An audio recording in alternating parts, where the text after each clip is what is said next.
আসসালামু আলাইকুম।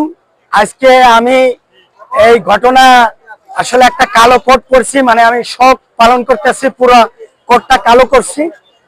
আমি বাংলাদেশের সকল আপামর জনগণকে, হিন্দু বৌদ্ধ খ্রিস্টান উপজাতি চাকমা সকল জাতি ধর্ম বর্ণ নির্বিশেষে আওয়ামী লীগ বিএনপি এই জামাত চরমোনাই যত দল আছে এখানে কোনো দলাদলি চলবে না।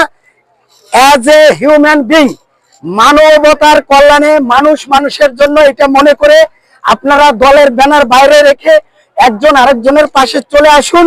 আমি এই সাংবাদিক মিডিয়ার মাধ্যমে সকলকে বিনীতভাবে বলবো, ভাই আজকে যদি আমার সন্তান ওখানে মারা যেত তাহলে হয়তোবা আমি এতটুকু ভাবে কথা বলতে পারতাম না, যেহেতু আমার তেমন কোনো আপনজন না, ব্লু ব্লাড না, তারপরেও আমি মনে করি তারা মাসুম বাচ্চা।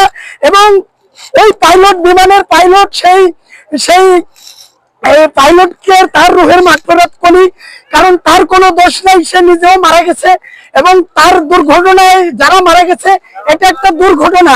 এই দুর্ঘটনায় যে রক্ত পারবেন রক্ত, যে টাকা পারবেন টাকা, মানে টাকা বলতে কি আপনারা রোগীর পাশে দাঁড়াবেন, কোনো ফান্ডিং এর দরকার নাই, যে যেভাবে পারেন আপনারা সহযোগিতা করবেন।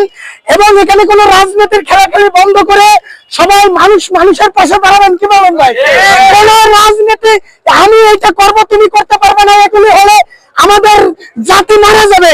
আমরা যার যতটুকু সামর্থ্য আছে, আমি ছোট দল, আমার ছোট সামর্থ্য আছে, আমি তাই করব, আল্লাহর জন্য করব, কোন নাম ফুটানোর জন্য করব না।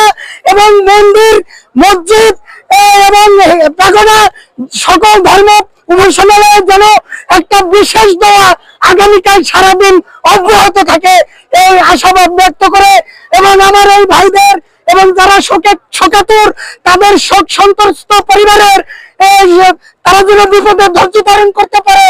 এবং সেনাবাহিনী এবং আমাদের যে যারা উদ্ধার করছে, এটাকে কি বলে, ফায়ার সার্ভিস সহ সকল যারা নিজেদের জীবনের বিনিময়ে উদ্ধার করতেছে, তাদের শুভকামনা এবং তাদেরকে ধন্যবাদ দিয়ে আমি এই ঢাকা মেডিকেল থেকে আমি এই উদাত্ত আহ্বান জানিয়ে এখানেই শেষ করছি। ও আখিরু দাওয়ানা আলহামদুলিল্লাহি রাব্বিল আলামিন।